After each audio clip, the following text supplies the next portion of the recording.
আসসালামু আলাইকুম। আজকে আমরা দেখব হচ্ছে গরুর মাংস রান্না। তো রান্না করছেন নূপুর। আজকে যেহেতু শুক্রবার ফ্রাইডে, তো ফ্রাইডে দিন রান্না করার দায়িত্ব থাকে নূপুরের। তো নূপুর রান্না করছে। তো চলেন দেখে নিই গরুর মাংস রান্না। তো নূপুর গরুর মাংস প্রথমে ভিজায় সুন্দর করে রাখছিল, এবার ধুয়ে তুলে নিয়েছে। এবার দিয়ে দিল হচ্ছে আপনার পেঁয়াজ, যা যা মশলা লাগে আর কি, পেঁয়াজ, লেবু, পেঁয়াজ কুচি করে দিয়ে দিয়েছে, দেখতে পাচ্ছেন। তার আগে টক দই দিয়ে করে রাখছে, এবার লেবু করে দিয়ে দিচ্ছে যাতে স্বাদটা একটু সুন্দর হয়, ভিন্ন হয়, যেহেতু ফ্রিজে ছিল রাখা। এরপরে যত ধরনের মশলা সব দিয়ে দিবে। তো মশলার বাটি খুলতিছে, এটা দিয়ে দিল হচ্ছে আদা বাটা দিয়ে দিল, তারপরে জিরা বাটা, পেঁয়াজ বাটা, রসুন বাটা, এভাবে সব ধরনের বাটাগুলো দিয়ে দিবে। তারপরে এইটা হচ্ছে রসুন বাটা দিয়ে দিল, আর রসুন বাটা এই যে দিয়ে দিল। তারপরে হচ্ছে আপনার স্বাদ মতো লবণ, অবশ্যই যে যতখানি খায় ততখানি দিবে। ওর মধ্যেও স্বাদ করার জন্য আর একটু দিয়েছিল, সেটা হচ্ছে যে টক দইটা দেওয়ার কারণ হচ্ছে মাংসটা সুন্দর, যেহেতু ফ্রিজে ছিল সেজন্য টক দই দেওয়ার কারণ হচ্ছে মাংসটা সুন্দর করে একটু সফট নরম হয়ে যাবে। বাকি সব গুঁড়া মশলা দিয়ে দিচ্ছে, ধনের গুঁড়া, তারপরে হচ্ছে হলুদের গুঁড়া, ঝালের গুঁড়া, লবঙ্গ, দারচিনি, এগুলো সব দিয়ে দিচ্ছে। তো ফ্রাইডে যেহেতু বুঝতেই পারছেন ছুটির দিন, তাই রান্নাবাড়া নিয়ে একটু করা যায়। যে এলাচের দিয়ে দিচ্ছে আস্তে আস্তে, এলাচের যেটা হয় সেটা হচ্ছে স্বাদও সুন্দর আসে আর সুন্দর একটি স্মেল হয়, এই জন্য আস্তে এলাচ দিয়ে দিচ্ছে। যদিও আমাদের থেকে ভালো ভালো রাঁধুনি আছে, আপনারা জানেন, তারপরে মনে করলাম সুন্দর একটা, যেহেতু গরুর মাংস রান্না আর টক দই দিয়ে, সেজন্য আপনাদের সাথে ভিডিওটা একটু শেয়ার করি, তাই শেয়ার করে দিলাম। যে আস্তে আস্তে এখন গুঁড়া সব ধরনের মশলা, যত রকম মশলা আছে দিয়ে দিচ্ছে। এটা হচ্ছে হলুদের গুঁড়া দিয়ে দিয়েছে, তারপরে ঝালের গুঁড়া দিয়ে দিচ্ছে। আপনাদের দেখানো হবে সবশেষে রান্নাটা কীরকম হয়, কত সুন্দর দেখতে হয়। আর খাওয়ার কথা তো অবশ্যই আমি খাওয়ার পরেই বলতে পারবো কেমন হয়। তো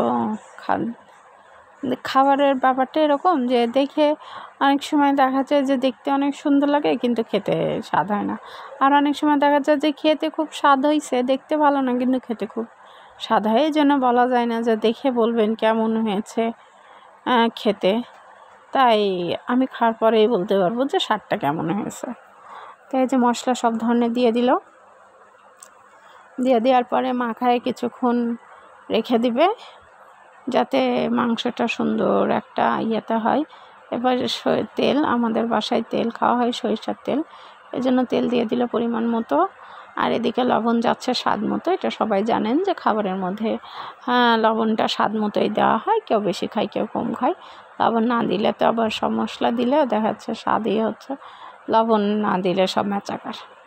এই জন্য এমনও অনেক সময় বা দিন আছে যে নূপুর কী মাছ, তেলাপিয়া মাছ সুন্দর করে হেভি টেস্টি করে ভাজে কিন্তু লবণ দেয় না। তো সেই ক্ষেত্রে এই যে টক দই দিয়ে দিচ্ছে, যদি আগে দিয়েছে তারপরে আরেকটু দিয়ে দিচ্ছে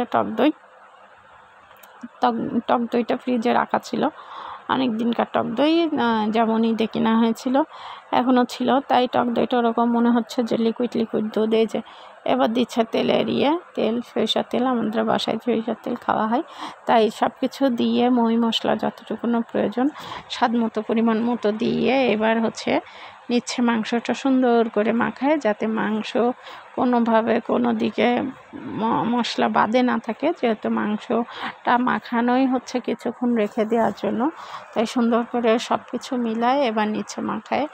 আর পেঁয়াজগুলোও যাতে একদম হয়ে যায়, এই জন্য সুন্দর করে মাখায় নিয়ে কিছুক্ষণ রেখে দিতে হবে, 1-1.5 ঘন্টা রেখে দেওয়ার পরে তারপরে হচ্ছে চুলায় দিয়ে দিবে রান্না। এই যে মাংসটা দেখতে খুব সুন্দর লাগছে, কাঁচা মাংস মশলা দিয়ে কাঁচা গরুর মাংস মাখাইলে দেখতে অনেক সুন্দরই লাগে, অনেকও সুন্দর লাগে, আর খাইতেও খুব টেস্টি হয়। এই যে মাখায় থুয়ে দিবে এবার কিছুক্ষণের জন্য, যাতে মাংসটা অর্ধেক ওই যে যেমন বিরিয়ানির ক্ষেত্রে হয় আর কি, যে মাখায় অনেক সময় থুয়ে দিলে অর্ধেক মাখানোতেই মাংসটা অর্ধেক গলে যায় আর পুরা মশলাটা চলে যায় মাংসের মধ্যে, সেই ক্ষেত্রে স্বাদটাও দেখা যায় অনেক সুন্দর আর খুব টেস্টি হয়। তো এই হচ্ছে ব্যাপার, এই জন্য মাখাই নর্মালি মাংস উপর রান্না করলে এরকম মাখাই থুয়ে দিচ্ছে। এই যে হাত ধুয়ে মশলাগুলো যেন পানি ওর মধ্যে থাকে, সেই জন্য হাত ধুয়ে পানিটা করে দিচ্ছে।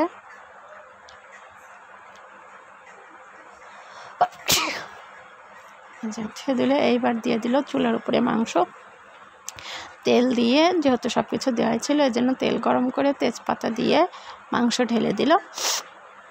মাংস ঢেলে দেওয়ার পরে তারপরে মাংসটা কিছুক্ষণ কষাবে, ওরকমই মাংসটা কিছুক্ষণ কষাইতে হবে। কষানোর পরে তারপরে হবে হচ্ছে আপনার যেটা আলু দিবে মাংসের মধ্যে, ঠিক আছে। তো সেই ক্ষেত্রে দেখেন মাংসটা খুব সুন্দর হয়েছে, যেহেতু আমাদের বাসায় খড়ির চুলাতে রান্না, এই জন্য রান্নাগুলো খুব টেস্টি হয়। খড়ির চুলায় রান্না আপনারা কম বেশি জেনেই থাকেন। এই যে অনেকখানি হয়ে গিয়েছে মাংস কষানো, তারপরে এখনও অনেক বাকি আছে। আলু দেওয়ার পরে অনেক কিছু সময় থাকবে আপনার হচ্ছে মাংসটাই করে দেওয়ার মতো।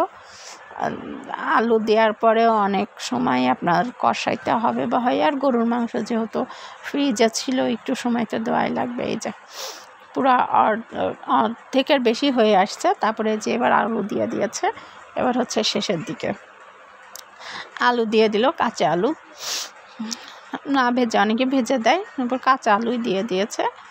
তো আর কিছুক্ষণ কষাবে, মাংস যেহেতু আলু সবে মাত্র দেওয়া হয়েছে এই জন্য আর কিছুক্ষণ কষানো হবে। আলু দিয়ে আর মাংস দিয়ে একসাথে কষাই নেবে, কষাই নেওয়ার পরে তারপরে পানি দিবে, যদি এখন কাঁচা ঝাল দেওয়া বাকি আছে। যেহেতু বলছিলাম যে একটু ঝাল ঝাল করে মাংস রান্না করতে, তো গুঁড়া ঝালটা আগেই দেওয়া হয়েছে, আর কাঁচা ঝালটা দেওয়া হয় আপনারা জানেন কম বেশি হচ্ছে করার জন্য। গরুর মাংসে যেমন টেস্টি হয় কাঁচা ঝাল দিলে, তেমন দেখতেও বেশ সুন্দর লাগে। এই জন্য নাবানোর কিছুক্ষণ আগে দিয়ে দিবে কাঁচা ঝাল। আমি যতটুকুনো জানি আর কি ততটুকুনো বলছি। তা এখন পর্যন্ত আলু দিয়ে আর মাংস দিয়ে কষাচ্ছে, পানি বা ঝোল এই যে পুরাটাই শুকায় আসছে। তো কষাইতে কষাইতে পুরো একদম কমপ্লিট। এই যে এবার দিয়ে দিয়েছে পানি, কষানোর পরে পানি দিয়ে দিয়েছে। তো এখনও আরও কিছু পানি বলতে ঝোলের পানি দিয়ে দিয়েছে, আরও কিছু পানি দেওয়া বাকি আছে। যেহেতু দেখতেই পাচ্ছেন পুরো মাংসটা পানি বা ঝোলের মধ্যে এখনও ভেজে নাই, যেহেতু মাংসটা আরও আলুটা তো গলতে হবে, এই জন্য পরিমাণ মতো পানি দিতে হবে। পানি দিয়ে দিলে এই যে পরিমাণ মতো পানি দিয়ে দিলে আলু আর মাংস যেটুকুনো কাঁচা আছে বা গলা বাকি আছে সেইটুকুনো পুরাটা ফুল অ্যান্ড ফাইনাল কমপ্লিট হবে। দেখতে কিন্তু খুবই সুন্দর দেখাচ্ছে, আর তরকারির মধ্যে আস্তে আস্তে তেজপাতা দিলে দেখতেও বেশ ভালোই লাগে। তেজপাতার সাদা টেস্টটা তো আলাদা, তার দেখতেও বেশ সুন্দর লাগে। এই যে ফুল পানি কমপ্লিট। তো এখন হচ্ছে ফুল অ্যান্ড ফাইনাল তরকারিটা হওয়া দেরি, পানিটা শুকায় ফুটে আসলে তরকারিটা হয়ে যাবে প্রায় অলমোস্ট। তো সবে মাত্র পানি দিল, এখনও আমাদের আরও কিছুক্ষণ ওয়েট করতে হবে যেন হচ্ছে ঝোলটা একটু শুকায় আসে, আর আলু আর মাংসটা যেটুকুনো বাকি আছে সেটুকুনো যেন কমপ্লিট হয়ে যায় গলে। কেন কি গরুর মাংস যদি হচ্ছে সুন্দর টেস্টি তখনই হয় যখন ফুল অ্যান্ড ফাইনাল একদম সিদ্ধ হয়ে যায়। অনেক আছে যে শক্ত শক্ত থাকে, দেখবেন ভালো লাগে না। মাংসটাও তরকারির মশলাটাও ঠিক একটা যায় না ইয়ের মধ্যে, আর খেতেও খুব একটা ভালো লাগে না। গরুর মাংস যত সুন্দর করেই হবে তত সুন্দর। এই যে কমপ্লিট ঝোল শুকায় আসছে, দিয়ে দেওয়া হয়েছে কাঁচা ঝাল, এবার নামাই নেওয়ার পালা। তো এত সুন্দর একটা রেসিপি আপনাদের সাথে